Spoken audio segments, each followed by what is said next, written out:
Dave Livingstone, o célebre missionário e explorador, 1813-1873.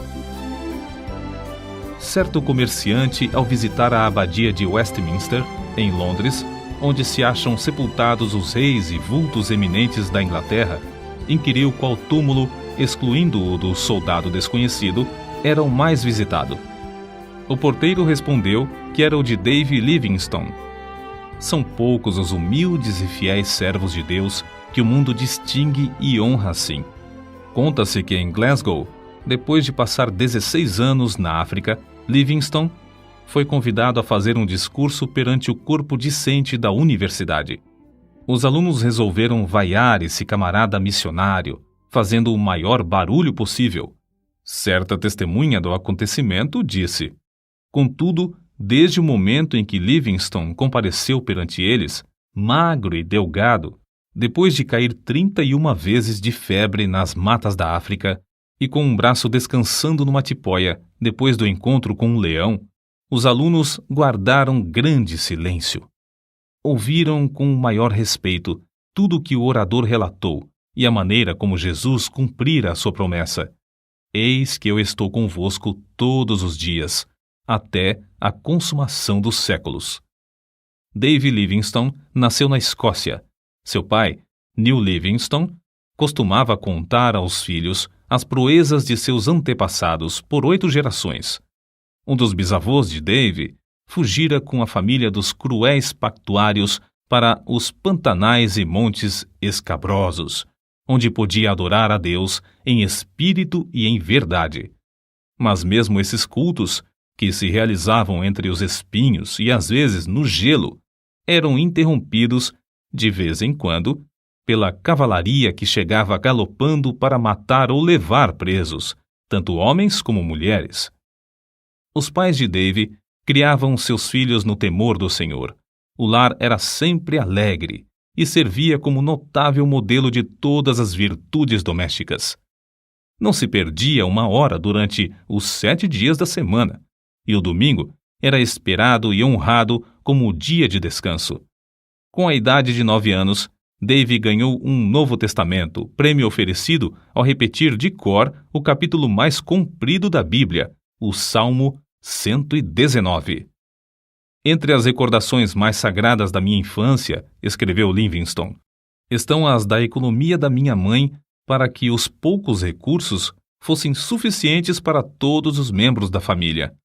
Quando completei 10 anos de idade, meus pais me colocaram em uma tecelagem para que eu ajudasse a sustentar a família. Com parte do salário da primeira semana, comprei uma gramática de latim. Dave iniciava o dia na tecelagem às 6 horas da manhã e, com intervalos para o café e o almoço, trabalhava até 8 da noite. Segurava a sua gramática aberta na máquina de fiar algodão e, enquanto trabalhava, estudava linha por linha. Às 8 horas da noite, dirigia-se, sem perder tempo, à escola noturna. Depois das aulas, estudava as lições para o dia seguinte, às vezes até a meia-noite, quando a mãe tinha de obrigá-lo a apagar a luz e dormir. A inscrição no túmulo dos pais de Dave Livingstone indica as privações no lar paterno.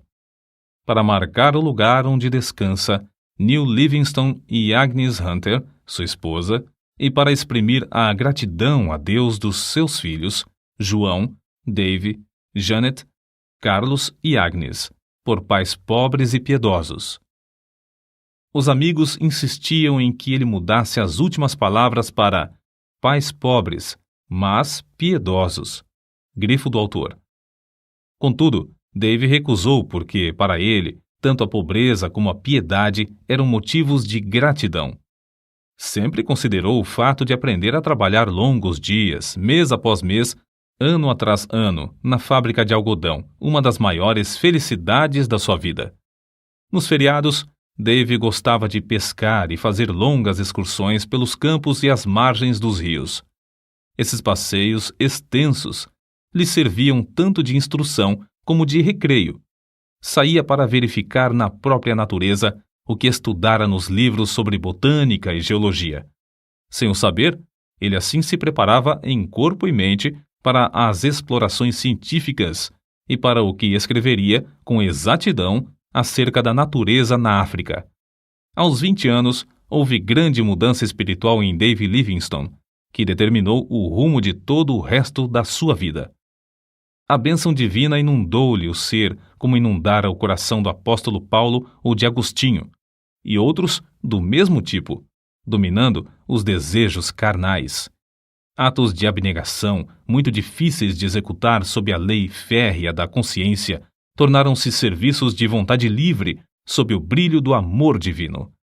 É evidente que fora movido por uma força calma, mas tremenda, dentro do próprio coração, até o fim da vida. O amor que começou a comovê-lo na casa paterna continuou a inspirá-lo durante todas as longas e enfadonhas viagens pela África e o levou a ajoelhar-se à meia-noite no rancho em Ilala, de onde seu espírito, enquanto ainda orava, voltou ao seu Deus e Salvador. Dave, desde a infância, ouvia falar de um missionário valente na China, cujo nome era Gutslav. Nas suas orações, à noite, ao lado de sua mãe, orava por ele.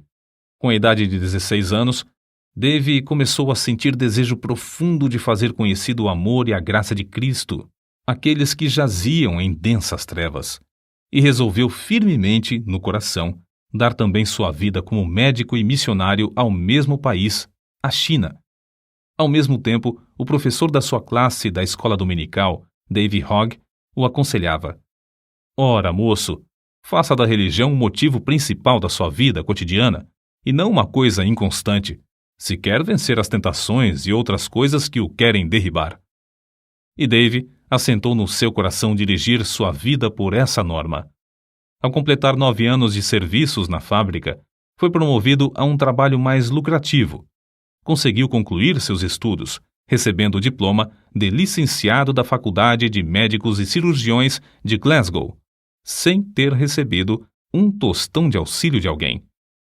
Se os crentes não o tivessem aconselhado a que falasse à Sociedade Missionária de Londres acerca de enviá-lo como missionário, ele teria ido por seus próprios esforços, declarou Livingstone mais tarde.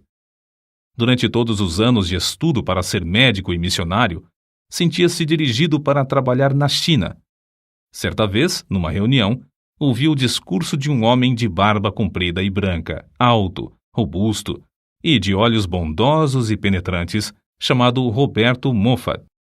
Esse missionário voltara da África a um país misterioso, cujo interior era então desconhecido. Os mapas desse continente tinham no centro enormes espaços em branco, sem rios e sem serras. Falando a respeito da África, Moffat disse a Dave Livingstone: há uma vasta planície ao norte, onde tenho visto, nas manhãs ensolaradas, a fumaça de milhares de aldeias, onde nenhum missionário ainda chegou. Comovido ao ouvir falar em tantas aldeias sem o evangelho e sabendo que não podia mais ir à China por causa da guerra que havia naquele país, Livingstone respondeu: irei imediatamente para a África. Com isso, os irmãos da missão concordaram, e Dave voltou ao humilde lar em Blantyre para se despedir dos pais e irmãos. Às 5 horas da manhã do dia 17 de novembro de 1840, a família se levantou. Dave leu o Salmo 121 e 135 com eles. O sol não te molestará de dia e nem a lua de noite. O Senhor guardará a tua entrada e a tua saída, desde agora e para sempre. Essas palavras ficaram gravadas no seu coração e o fortaleceram quando teve de suportar calor e perigos durante os longos anos vividos mais tarde na África. Depois de orarem, despediu-se da sua mãe e irmãs e andou a pé, com seu pai, que o acompanhou até Glasgow. Depois de se despedirem um do outro, Dave embarcou no navio para não mais ver, aqui na terra, o rosto nobre de New Livingstone. A viagem de Glasgow ao Rio de Janeiro e, por fim, à cidade do Cabo, na África, durou 3 meses. Mas Dave não desperdiçou seu tempo. O comandante se tornou seu amigo íntimo e ajudou-o a preparar os cultos nos quais Dave pregava aos tripulantes do navio. O novo missionário aproveitou também a oportunidade para, estando a bordo, aprender a usar o sextante, e saber exatamente a posição do navio, observando a lua e as estrelas. Essa ciência lhe foi mais tarde de incalculável valor para orientar-se nas viagens de evangelização e exploração do imenso interior desconhecido, do qual subia a fumaça de 1000 vilas sem missionário. Da cidade do Cabo, a viagem de 190 léguas foi feita aos solavancos, num carro de boi, através de campos incultos. A viagem durou 2 meses até chegar em Curumã, onde devia esperar o regresso de Roberto Moffat. Desejava estabelecer-se em um lugar 50 a 60 léguas mais para o norte de qualquer outro em que houvesse obra missionária.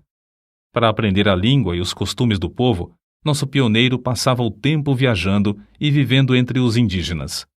O seu boi de sela passava a noite amarrado, enquanto ele assentava-se com os africanos ao redor do fogo, ouvindo as lendas dos seus heróis. Livingstone, por sua vez, contava-lhes as preciosas e verdadeiras histórias de Belém, da Galiléia e da Cruz. Não parou com os estudos enquanto viajava, fazendo mapas dos rios e serras do território percorrido. Em uma carta a um amigo, escreveu que descobrira 32 qualidades de raízes comestíveis e 43 espécies de fruteiras que davam no deserto sem serem cultivadas. Do ponto que havia alcançado, faltavam-lhe apenas 10 dias de viagem para chegar ao grande lago Ngami, que só descobriu 7 anos depois. De Curumã, o missionário, licenciado da Faculdade de Médicos e Cirurgiões de Glasgow, escreveu a seu pai: "Tenho uma clientela grande. Há pacientes aqui que andaram mais de 60 léguas para receber tratamento médico. Esses, ao regressarem, enviarão outros para o mesmo fim." Estabeleceu a sua primeira missão no lindo vale de Mabotsa, na terra de Bacarla. Em uma carta escrita de Curumã, Livingstone assim descreveu o local que escolhera para centro de evangelização. Está situado em um anfiteatro de serras que se intitula Mabotsa, isto é, ceia de bodas. Que Deus nos ilumine com a sua presença, para que, por intermédio de servos tão fracos, muito povo ache entrada para a ceia das bodas do Cordeiro. Foi em Mabotsa que teve o histórico encontro com um leão.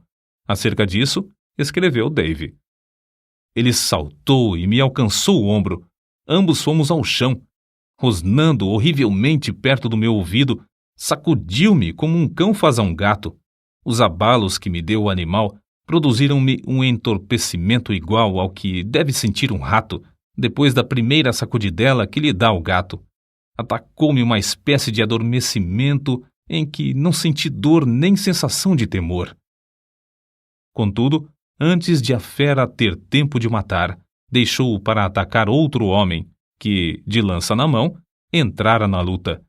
O ombro dilacerado de Livingstone nunca sarou completamente. Ele nunca mais pôde apontar um rifle ou levar a mão à cabeça sem sentir dores. Foi na casa de Roberto Moffat, em Curumã, que chegou a conhecer Maria, a filha mais velha desse missionário.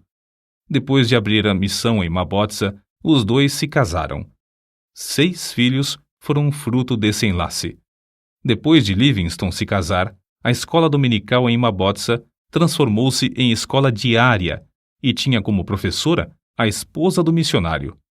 Shelley, o chefe da tribo, tornou-se grande estudante da Bíblia, mas queria converter todo o seu povo à força de litupa, isto é, chicote de couro de rinoceronte. Shelley iniciou o culto doméstico em casa e o próprio Livingstone admirou-se da sua maneira simples e inata de orar. Era costume de Livingstone começar o dia com um culto doméstico, e não é de admirar que o chefe o adotasse também. Livingstone foi obrigado a mudar-se para Chonuane, 10 léguas distante, e mais tarde, por falta de água, ele e todo o povo foram para Kolobeng. Foi nesse último lugar que o chefe da tribo construiu uma casa para os cultos e Livingstone, com grande sacrifício de dinheiro e labor, edificou a sua terceira residência. Nessa casa morou 5 anos para nunca mais conseguir se fixar em qualquer lugar na terra. Acerca do trabalho nesse lugar, assim se expressou: Aqui temos um campo muitíssimo difícil de cultivar. Se não confiássemos que o Espírito Santo opera em nós, desistiríamos em desespero. Através do deserto de Kalahari, chegavam boatos de um grande lago e de um lugar chamado Fumaça Barulhenta, o que ele julgava ser uma grande cachoeira. As secas o oprimiam tanto em Kolobeng que Livingstone resolveu fazer uma viagem de exploração a fim de achar um lugar mais ideal para estabelecer a sua missão. Assim, em 1º de junho de 1849, com o chefe da tribo, seus guerreiros, 3 brancos e sua família, saíram para atravessar o grande deserto de Kalahari. O guia do grupo, o Homotobi, conhecia o segredo de subsistir no deserto, cavando com as mãos e chupando a água debaixo da areia por meio de um canudo. Depois de viajarem muitos dias, chegaram ao rio Zouga. Ao inquirir os indígenas, estes o informaram de que o rio tinha nascente em uma terra de rios e florestas. Livingstone ficou convicto de que o interior da África não era um grande deserto como o mundo de então supunha, e o seu coração ardia com o desejo de achar uma via fluvial. Assim, outros missionários poderiam ir para o interior do continente com a mensagem de Cristo. A perspectiva, escreveu ele, de achar um rio que dê entrada a uma vasta, populosa e desconhecida região aumentou constantemente desde então. Aumentou tanto que, quando por fim chegamos ao Grande Lago, esse importante descobrimento em si mesmo parecia de pouca monta. Foi em 1º de agosto de 1849 que o grupo atingiu o Lago Ngami. Tão grande é esse lago que, de uma margem, não se avista a margem oposta. Sofreram longos dias de cruciante sede sem obter uma gota d'água, mas venceram todas as dificuldades. O curioso é que descobriram o Ngami enquanto outros exploradores mais bem equipados, mas menos persistentes, haviam falhado. As notícias do descobrimento foram comunicadas à Royal Geographical Society, o que lhe votou numa bela recompensa de 25 guinéus, por ter descoberto uma importante terra, um importante rio e um grande lago. O grupo teve de voltar a Kolobeng. Depois de alguns meses, porém, iniciou novamente viagem para o Lago Ngami. Não queria separar-se da sua família e levou-a em um carro de boi. Mas, ao alcançar o rio Zouga, os filhos foram atacados pela febre e ele teve de voltar com a família. Nasceu-lhe uma filha, que morreu logo de febre. Livingstone, contudo, ficou mais firme do que nunca na sua resolução de achar um caminho para levar o evangelho ao interior da África. Depois de descansar alguns meses com a família, na casa de seu sogro, em Kurumã, saíram com o propósito de achar um lugar saudável onde pudessem estabelecer uma missão mais para o interior. Foi nessa viagem, em junho de 1851, que descobriu o maior rio da África Oriental, o Zambeze, rio do qual o mundo de então nunca ouvira falar.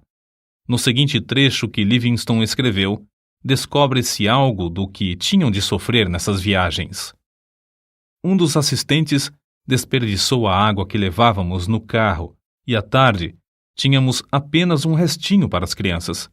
Passamos a noite angustiados e, na manhã seguinte, quanto menos havia de água, tanto mais aumentava a sede das crianças. O pensamento de elas perecerem diante de nossos olhos nos perturbava. Na tarde do 5º dia, sentimos grande alívio quando um dos homens voltou trazendo tanto desse líquido como jamais antes havíamos pensado.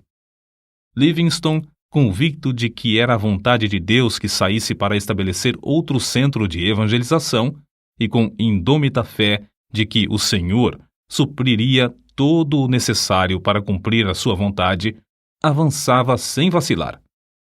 Depois de descobrir o rio Zambeze, Livingstone veio a saber que os lugares saudáveis eram sujeitos a serem saqueados em qualquer tempo por outras tribos.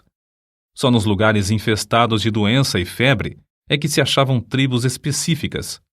Resolveu, portanto, enviar a esposa para descansar na Inglaterra enquanto ele continuava as suas explorações, a fim de estabelecer um centro para a obra de evangelização.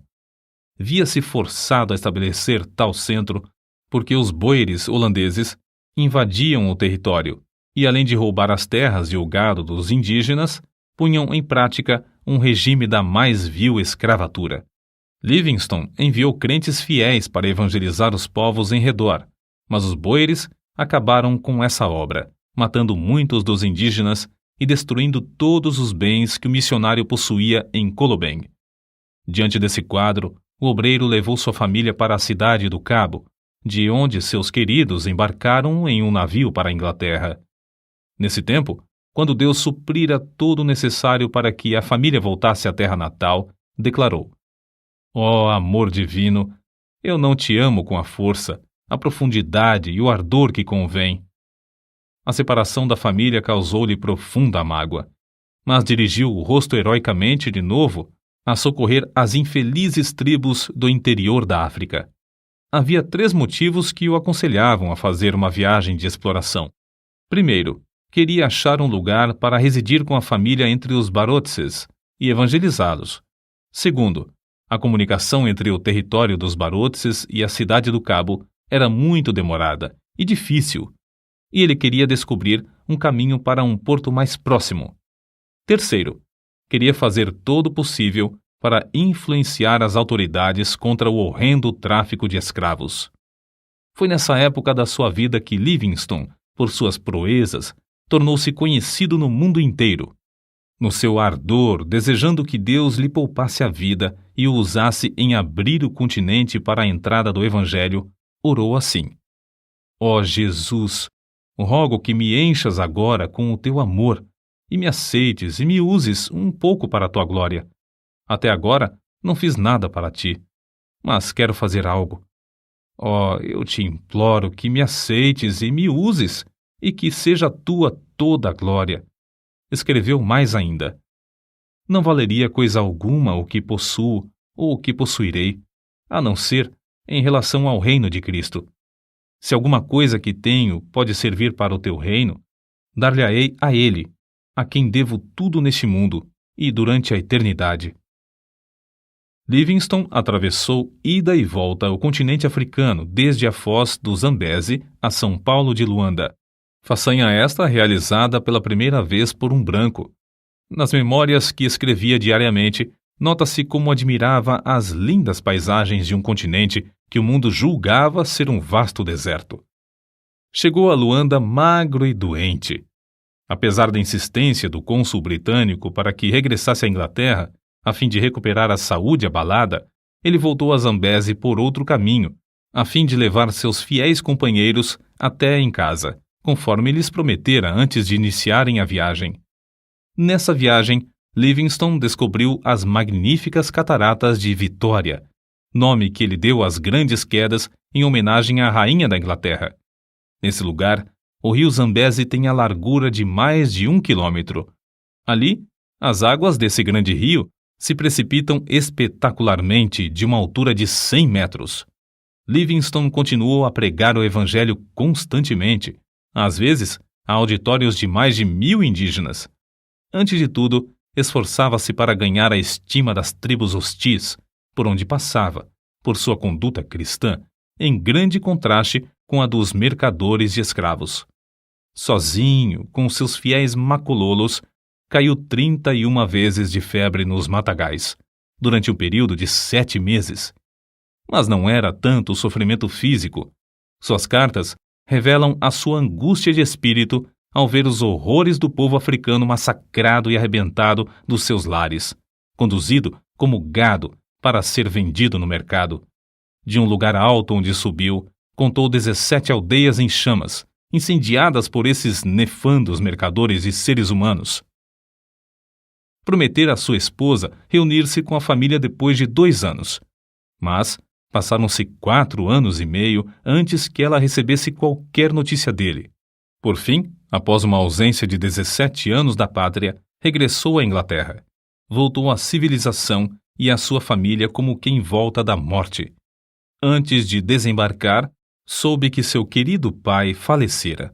Em toda a história de Livingstone, não se conta um acontecimento mais comovente do que o seu reencontro com a esposa e filhos. Na Inglaterra, foi aclamado e honrado como heróico descobridor e grande benfeitor da humanidade. Os diários publicavam os seus atos de bravura. As multidões afluíam para ouvi-lo contar a sua história, como relata este trecho de sua biografia. O Dr. Livingstone era muito humilde. Temia passear nas ruas, receando ser atropelado pelas massas. Certo dia, na Regent Street, em Londres, foi apertado por tão grande multidão que só com grande dificuldade conseguiu refugiar-se num táxi. Pela mesma razão, evitava ir aos cultos. Certa vez, desejoso de assistir ao culto, meu pai persuadiu a ocupar um assento debaixo da galeria, em um lugar não visível ao auditório. Mas foi descoberto e o povo passou por cima dos bancos para cercá-lo e apertar-lhe a mão. Uma das muitas coisas que levou a efeito, enquanto na Inglaterra, foi a de escrever seu livro. Viagens Missionárias alcançou enorme circulação e produziu mais interesse da questão africana do que qualquer movimento anterior. Em março de 1858, com a idade de 46 anos, Livingstone, acompanhado de sua esposa e filho mais novo, Osvaldo, embarcou novamente para a África. Deixando os dois na casa do sogro, o missionário Moffat, Livingstone continuou as suas viagens. No ano seguinte, descobriu o lago Nyassa. Recebeu também uma carta da esposa da casa de seus pais em Curumã, informando-o do nascimento de mais uma filha. A menina já estava há quase um ano no mundo quando o pai soube do seu nascimento. As explorações dos rios Zambeze, Tete e Shire e do lago Nyassa foram feitas com o propósito de saber quais os pontos mais estratégicos para a evangelização, e missionários foram enviados da Inglaterra para ocupar esses lugares.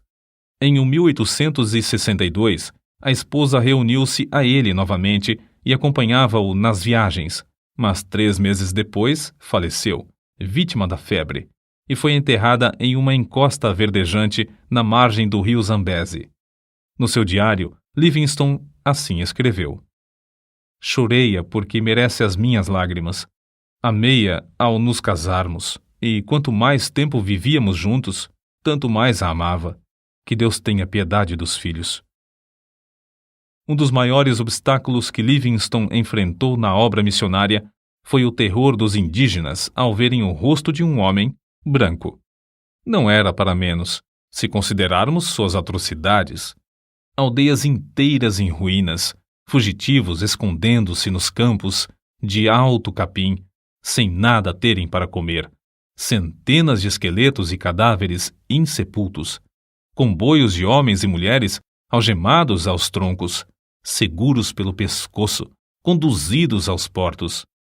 É difícil concebermos a magnitude da desolação criada por homens cruéis que participavam do tráfico de escravos. Esses homens tentavam, também, com ódio cruel e arte diabólica, terminar com a obra de Livingstone. Finalmente conseguiram, por meio da política do seu país, induzir a Inglaterra a chamá-lo de volta à sua terra. Foi assim que Livingstone chegou de novo à sua pátria depois de uma ausência de cerca de 8 anos. Os crentes e amigos na Inglaterra, animados pela visão de Livingstone, começaram a orar e enviar-lhe dinheiro para continuar sua obra no continente negro. O nosso herói desembarcou pela 3ª e última vez na África, em Zanzibar. Na expedição que iniciou em Zanzibar, descobriu os lagos Tanganica, 1867, Moero, 1867 e Bangueolo, 1868. Passou 5 longos anos explorando as bacias desses lagos. A oração e a palavra de Deus foram o seu sustento espiritual durante esses anos de provações, que sofria por parte dos negociantes de escravos. Resolveu, então, fazer o possível para descobrir as nascentes do rio Nilo e solver um problema que durante milhares de anos havia zombado dos geógrafos. Sabia que se descobrisse as nascentes do famoso Nilo, o mundo todo lhe daria ouvidos acerca da chaga aberta na África, o comércio de escravos. É interessante conhecer o que ele escreveu. O mundo acha que busco fama, porém, eu tenho uma regra, isto é, Não leio coisa alguma sobre os elogios que me fazem. Ele sabia que, ao findar a escravatura, o continente se abriria para deixar entrar o Evangelho. Durante os longos intervalos de tempo em que uma carta e outra era recebida na Inglaterra, vindas do coração da África, circularam boatos de que Livingstone morrera. Não só os homens que traficavam escravos queriam matá-lo, mas também muitos dos próprios indígenas, por não acreditarem existir um homem branco que fosse amigo de coração. Ele mesmo contou muitos fatos relacionados às ciladas na terra do Maniuema para o matarem. Nesse lugar, ele escreveu no seu diário: "Li toda a Bíblia 4 vezes, enquanto estive em Maniuema. Na solidão, achou grande conforto nas Escrituras. Reconhecia sempre a possibilidade de perecer nas mãos dos inimigos, mas sempre respondia à insistência dos amigos com esta pergunta: não pode o amor de Cristo constranger o missionário a ir onde a traficância leva o mercador de escravos?" Pela primeira vez, nas milhares de léguas que caminhou, os pés do pioneiro falharam. Obrigado a ficar algum tempo em uma cabana, todos os seus companheiros o abandonaram, à exceção de 3 que permaneceram com ele. Reduzido a pele e ossos por causa da grave doença que sofrera em Maniuema, por fim, chegou a Ujiji.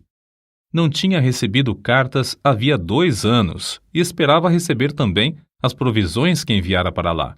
Contudo, as cartas não haviam chegado. Com o corpo enfraquecido e destituído de roupas e alimentos, veio a saber que lhe tinham roubado tudo. Nessa situação, ele escreveu: "Na minha pobreza, senti-me como o homem que, descendo de Jerusalém a Jericó, caiu nas mãos de ladrões. Não tinha esperança de que sacerdotes, levitas ou o bom samaritano viessem em meu socorro. Entretanto, quando minha alma se achava mais abatida, o bom samaritano já estava bem perto de mim." O bom samaritano era Henrique Stanley, enviado pelo New York Herald devido à insistência de muitos milhares de leitores desse jornal, pois queriam saber ao certo se Livingstone ainda vivia, ou, no caso de ter morrido, para trazer seu corpo. Stanley passou o inverno com Livingstone, mas este recusou-se a ceder aos apelos do jornalista para que voltasse à Inglaterra. Livingstone podia voltar e descansar entre amigos, com todo conforto, mas preferiu ficar e realizar seu anelo de abrir o continente africano ao Evangelho. A sua última viagem foi para Luapula, pois desejava verificar se esse rio era a nascente do Nilo ou do Congo. Nessa região, chovia incessantemente. Livingstone sofria dores atrozes. Dia após dia, tornava-se-lhe mais e mais difícil caminhar. Foi então carregado pela primeira vez pelos fiéis companheiros Suzy Schumann e Jacob Wainwright, todos indígenas. No seu diário, as últimas notas que escreveu dizem: "Cansadíssimo fico. Recuperada a saúde. Estamos nas margens do Mililamo." Chegaram à aldeia de Chitambo, em Ilala, onde Suzy fez uma cabana para ele. Nessa cabana, a 1º de maio de 1873, fiel Suzy achou seu bondoso mestre de joelhos ao lado da cama, morto. Orou enquanto viveu e partiu deste mundo orando. Os 2 fiéis companheiros, Suzy e Schumann, enterraram o coração de Livingstone debaixo de uma árvore em Chitambo, secaram e embalsamaram o corpo e o levaram até a costa, viagem que durou alguns meses e exigiu que passassem pelo território de várias tribos hostis. O sacrifício desses valentes filhos da África, sem terem qualquer propósito de remuneração, não será esquecido por Deus nem pelo mundo. O corpo, depois de chegar em Zanzibar, foi transportado para a Inglaterra, onde foi sepultado na abadia de Westminster, entre os monumentos dos reis e heróis daquela nação. Não havia dúvida quanto ao corpo de Livingstone. Era fácil de identificar. O osso de cima do braço esquerdo tinha distintamente as marcas dos dentes do leão que o atacara. Entre os que assistiram ao enterro estavam seus filhos e o velho missionário Roberto Moffat, pai de sua querida esposa. A multidão consistia de povo humilde que o amava e dos grandes que o honravam e respeitavam. Conta-se que, entre as multidões que permaneciam nas calçadas das ruas de Londres no dia em que o cortejo acompanhava o corpo de David Livingstone, havia um velho chorando amargamente. Ao lhe perguntarem por que chorava, respondeu: "É porque Davizinho e eu nascemos na mesma aldeia, cursamos o mesmo colégio, assistimos à mesma escola dominical e trabalhávamos na mesma máquina de fiar. Mas Davizinho foi por aquele caminho e eu por este. Agora, ele é honrado pela nação, enquanto eu sou desprezado, desconhecido e desonrado. O único futuro para mim é o enterro de beberrão." Grifo do autor. Não é somente o ambiente, mas as escolhas feitas na mocidade são o que determinam o destino de alguém. Não só aqui no mundo, mas para toda a eternidade. Quando Livingstone falou aos alunos da Universidade de Cambridge, em 1857, disse: "Por minha parte, nunca cesso de me regozijar por Deus ter me apontado para tal ofício. O povo fala do sacrifício de eu passar tão grande parte da vida na África. Será sacrifício pagar uma pequena parte da dívida dessa dívida que nunca poderemos liquidar do que devemos ao nosso Deus? É sacrifício aquilo que traz a bendita recompensa de saúde, o conhecimento de praticar o bem, a paz de espírito e a viva esperança de um glorioso destino? Longe esteja tal ideia. Digo com ênfase: não é sacrifício. Nunca fiz sacrifício. Não devemos falar dos nossos sacrifícios ao nos lembrarmos do grande sacrifício que fez aquele que desceu do trono de seu Pai, nas alturas, para se entregar por nós. Se Livingstone não tivesse adoecido, teria descoberto as nascentes do Nilo. Durante os 30 anos que passou na África, nunca se esqueceu do seu alvo principal, que era levar Cristo aos povos desse obscuro continente. Todas as viagens que realizou foram viagens missionárias.